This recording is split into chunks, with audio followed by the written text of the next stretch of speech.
I think it's vital that the club don't lose that, as well as like I was saying, the location, because that's also what makes it so special, right? Hello, everyone, and welcome to the NUFC360 podcast. With me this week is just Ryan. Sadly, I'm sorry about that. Hi, Ryan. Hi, Ryan. How are you? Feeling a bit lonely, to be honest. I think we've won a couple of games, and everyone else has decided they've got nothing to moan about, so they're not going to come on this week. But we'll make it a good show. Don't worry, I will find plenty to fucking moan about. So we'll start off with internationals, and we'll keep it quick. Did you watch them? Did I shite? Yep, neither did I. Good. Moving on. I heard we could have a quick look. I guess I think it was pretty good for Newcastle players, actually. By the looks of it, I think some of them actually had a pretty good week. Tonali got his first Italy goal, which is always a nice thing.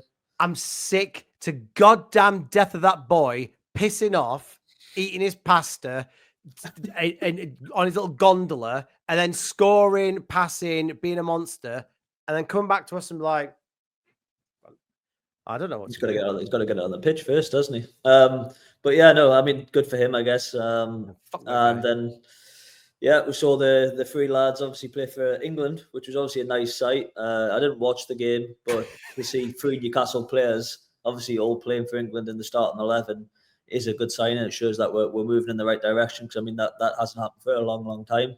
Yeah. Two fullbacks as well. So that's a really positive sign. You know, we've said that since they both signed that. You know, these guys could be the future England fullbacks. So seeing Tino and Lewis Hall in there, by all accounts, both had good games. And Gordon obviously got a goal as well. I think that might have been his first England goal. So that's also a good sign. Even Miggy scored, Mark. So I saw that. I was like, blooming out. It's back. We've got purple patch armor on back, ready to tear up the Premier League again. I was telling my dad's a huge fan of Armour, and I remember that time in like it was yesterday, because he was like, I told you, Mark, he's amazing. I've been seeing it, and I was like, sorry, all the Joes that watch this, and I was like, that is not, and he'll stop, and I love it as much as he's smashing it. Good on him. Turned into prime Messi for a few months, and then he went back to falling behind Murphy. But I am all jokes aside, I am very happy for Lewis Hall. Again, I'm his biggest hater, and then I'm now his biggest fan, because I'm a fickle little shit. Well, we both are, Mark, because I was also sat here, and I think we had the same conversation. It was probably 6 weeks ago, saying, and I don't think there's anything wrong with calling them out, because he was poor defensively, and I think it's almost, he's improving game by game, but you can see his confidence growing ultimately as well. I think the changing system has helped him big time as well. There was no denying his technical ability as a footballer, but he was getting exposed, and it's not easy being a fullback in the Premier League. But I think he's made that spot his own now, and he deserves a lot of credit, doesn't he? I think the biggest thing is the defense. I think I can't remember who it was. Might have been Steven saying that he's no longer doing what Dan Burn did against Chelsea, just throwing himself into. I think he now knows his weakness, and he will just slow the attack down, get in front, don't commit, and then wait for backup to come in. And it's working a treat. He is one of the main reasons why we've done so well. So I think, having Joe Linton there as well alongside him has made a massive difference as well. On that left-hand side, Willock, Joe Linton were notoriously good at, working together down that left-hand side alongside Hall is one of the reasons why, well, for me, the main reason why we're actually doing a lot better recently. Yeah. So well done, all the boys playing for England. Not that I or anyone else cares. All the players themselves. We were discussing before we came on. Half the bloody squad went, nah, not for me, and came home. But never mind. Yeah. So was it yesterday? It was, wasn't it? Where we had a fan meeting up in Newcastle, where the main buzz was talking about stadiums again. I don't think it's going to be much new, because it's kind of like they've covered, from what I've seen, and you can tell me otherwise, right? They've kind of said we can stay or we can go. So that's very helpful. Thank you. Yes, but it's the same options. But it sounds like they were leaning towards more of leaving and going, because they were trying to justify, rightly, in my opinion, I think they should go, because they can double the income, which, as we know, because we've also heard they've got no money again for January. Don't know how we've got no money again for January. We're going to come on that in a moment.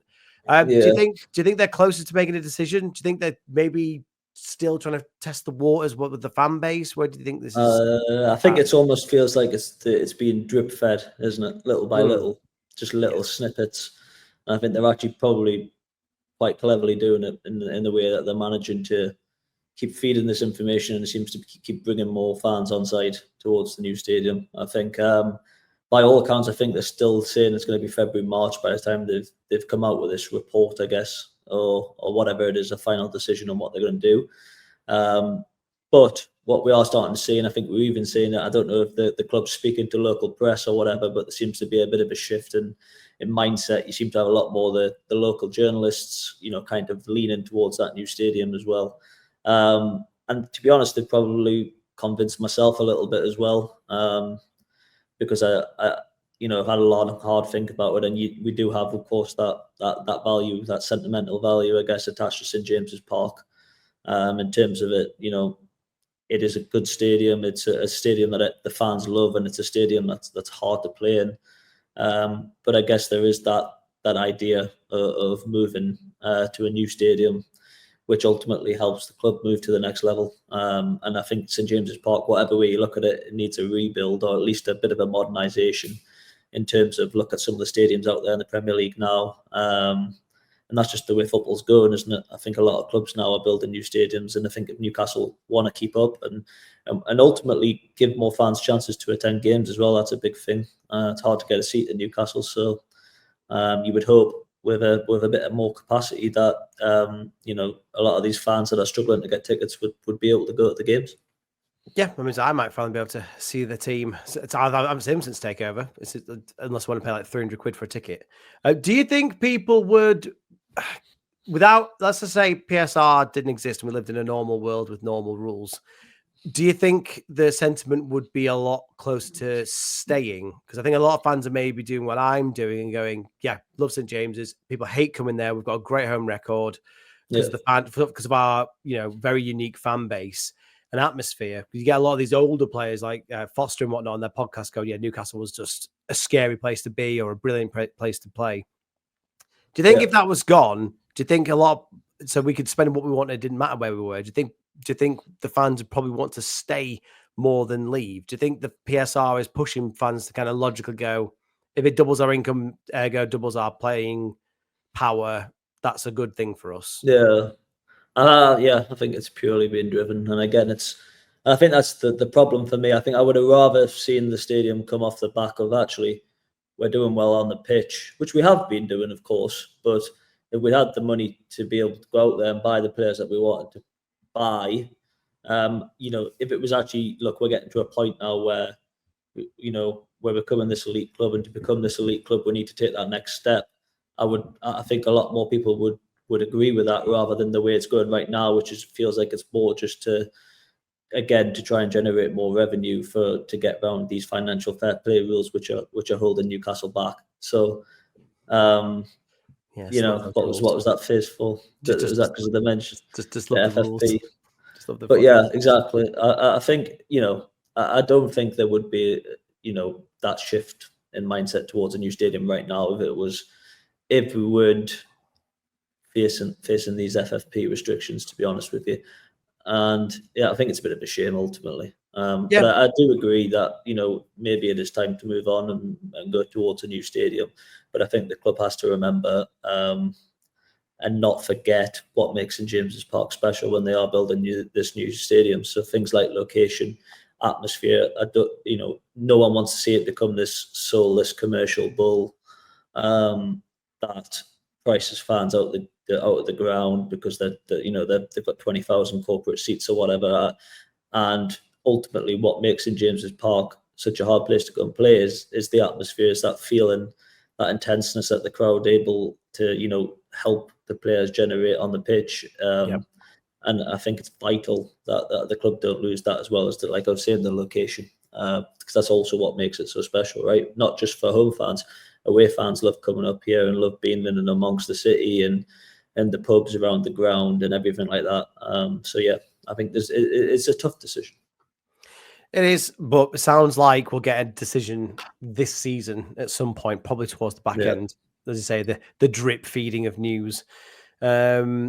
So yeah, a bit of a progression on that. In regards to football's back. No international shite, proper football. I say proper football. We're having a good old moan about the good old days before we came on about how Pep Guardiola's ruined football. But West Ham, we love playing West Ham. My friend's a West Ham fan. We're at St James's, aren't we? We're at home.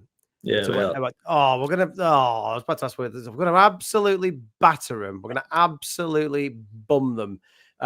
Is that what you think we're going to do? First of all, are you worried about West Ham in any way at all? No, I think they're a good side. I think they're struggling a bit this season. But I think if you looked, I think a lot of people at the start of the season were actually saying that, they've made some really good business this summer. Well, you're just a football guru, aren't you? So no, I think it's the one thing I've called right. I think it's the one. I said West Ham will do shit. The only thing you've called right. Yeah, the only thing. But on paper, it looked like they've made some good additions. For example, players like Fulkrug, a player that I like a lot actually. Although he's been out injured since September, but I mean, I do think he's a handful. Players like Somerville, even a good player. Todibo, they've brought in. I think they've brought a couple more into the midfield as well. Todibo, questionable, yeah, maybe. I agree so far. But Wan-Bissaka, 15 million, probably not a bad signing either. For the money. But I think, yeah, you're right. I think they're obviously struggling this season. And to be honest with you, it does feel like, everything's pointing towards a Newcastle win. And I think there's a lot of West Ham fans, and there's a growing sentiment now within the fan base that they kind of want Lopetegui out. I don't know if he's got the players playing for him on the pitch. I think that's kind of reflected in some of their performances. So I really don't know what we're going to get from West Ham. It may well be that they're absolutely hopeless and we roll them over. They may get a response. It's hard to say, really. But I mean, you would like to think, given our form, we would go there and get the win. But you never quite know in Newcastle, do you? That's the beauty of supporting them. So that is the exciting part. I mean, for me, West Ham deserve everything they're going through right now. I said at the beginning of the season, crying and moaning and bitching and whining all the time about Moyes, always in the top 10 in Europe, on a European Cup, and they were still bitching and moaning and whining and crying. And I was like, the second you get rid of him, reality will find you. And it's found them being a mediocre mid-table team. West Ham have delusions of grandeur if they think that they're a top 10 team and that they were given to be there. They've got the worst stadium in the country, in my opinion. I despise their stadium. It's awful. Very comfortable to go play in. Moving from Upton Park to there, it was a disaster. And that's the sort of tale of caution when you want to move, although it was an Olympic stadium. And I don't think any Olympic stadiums are good anywhere that they've been converted to football stadiums. I just don't fear them all. And on to Debo. I always question players where they're rated, oh, he's amazing. Oh, Man United want him. Oh, Real Madrid want him. And then, fucking West Ham bought him. Well, he can't be that good. And it turns out he's not. Or not at this moment. I like Kudus. I like Paqueta. That's about it. I think they've got some good players. Paqueta is a good player. Kudus is actually suspended, which is good news. But they do have quality. Jarrod Bowen, for example. Who is, I think he's a really good player. I think with the Moyes thing, I think it is interesting. I actually think his time was up at West Ham. I do agree. I think he did a good job over the 6 years, but I think it was. I mean, you just don't get that these days. I don't think the fans have got the patience, the loyalty. I mean, you've seen it a little bit with Newcastle at the start of the season, where you'll see some guys on Twitter calling Eddie Howe out already because we've lost a few games in a row. Right? It's just. It seems to be very hit miss these days, and once you start to lose the fans, the general sentiment of the fans, it's very hard to turn it around. I think Lopetegui on paper was an interesting appointment, but it's not quite working out so far. It's not to say they can't turn it around, but I do think if they get beat off Newcastle on Monday, I think he could be gone actually. So I think it's a big game, a huge game for him, and a big game for West Ham as well. Boring question, but will Eddie Howe make any changes to the starting 11? I don't know. I think it's hard to change a team that's won 3 games in a row, to be honest. Yeah.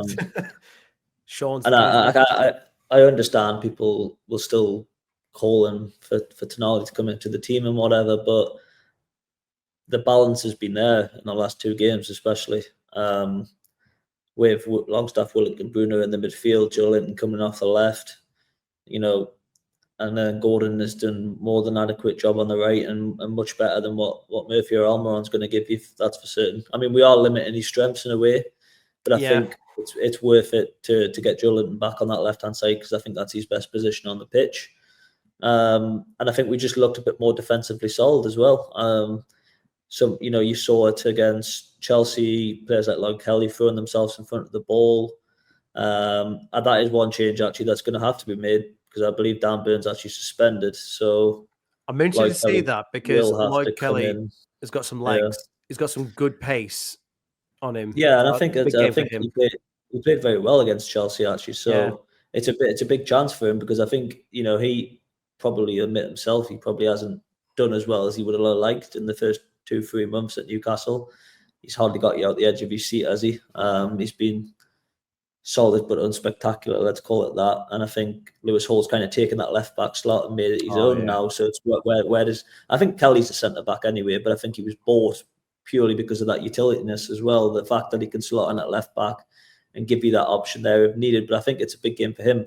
And I think ultimately the fact that we've only got 3 fit centre backs now with Kraft also out until the new year, it is, he's going to get some minutes on the pitch now. So this is a big opportunity for him. Shaw's 1 yellow away from a suspension as well. So it could well be that, it's a massive game for Lloyd Kelly.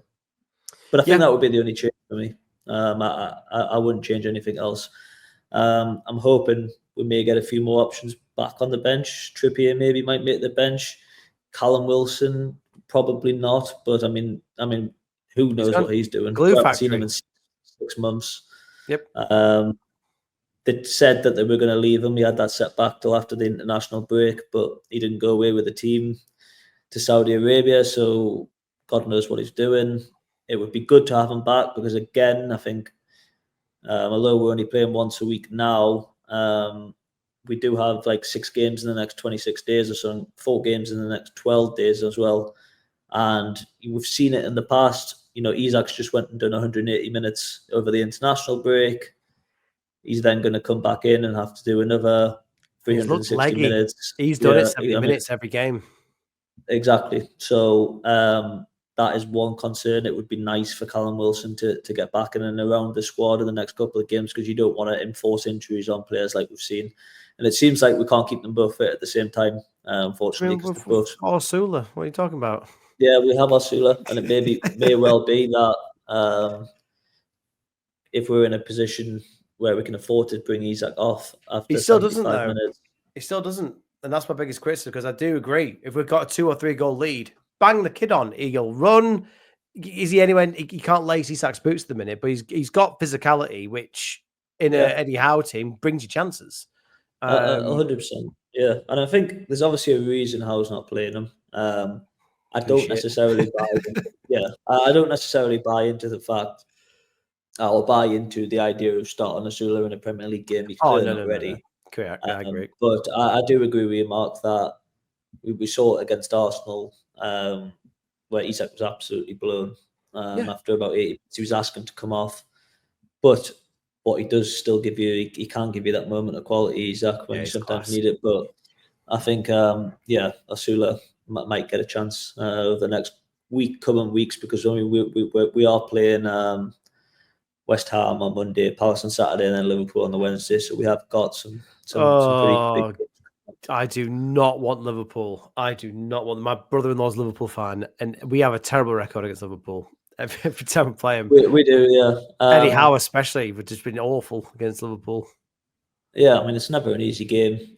We seem to do, our back us against anyone at home, and I actually think we sometimes play better against the bigger teams at home because it suits us a little bit more, in my opinion, where we don't have teams coming in, sitting 10 men behind the ball, and that's where we struggle to break teams down. We're actually, looking to win the ball and then break fast. We saw it against Arsenal. We saw it against Manchester City.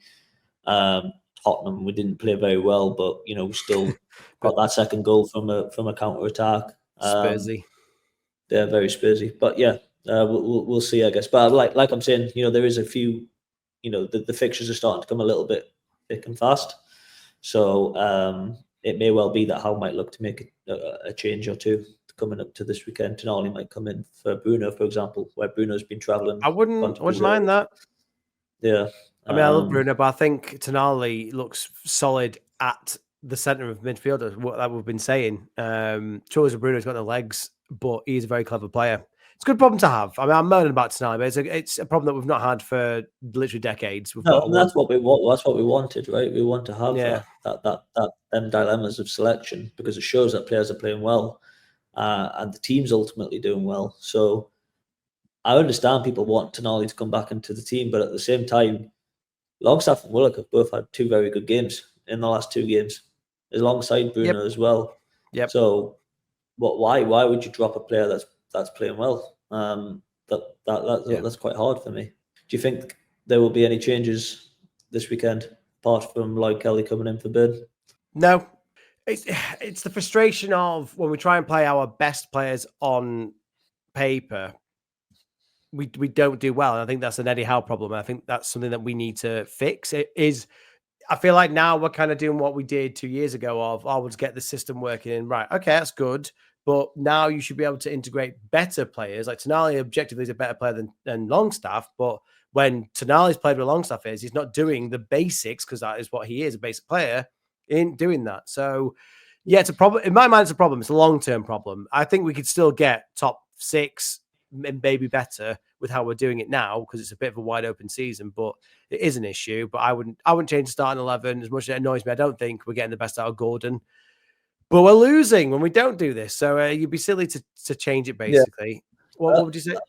Well, I'm hoping, obviously, Gordon getting that first England goal, I think that might be a massive confidence boost for him as well. He needs to kick on, doesn't he? He's not a great season. I mean, he's been hit and miss, I think. We've seen flashes of Gordon at his best. We saw that cross against Arsenal. There was some moments in some games where he's looked back to his best. I thought the Chelsea game, for example, he played very well. The cup game. Did he play that game? I might have been making that up. Pretty sure he did.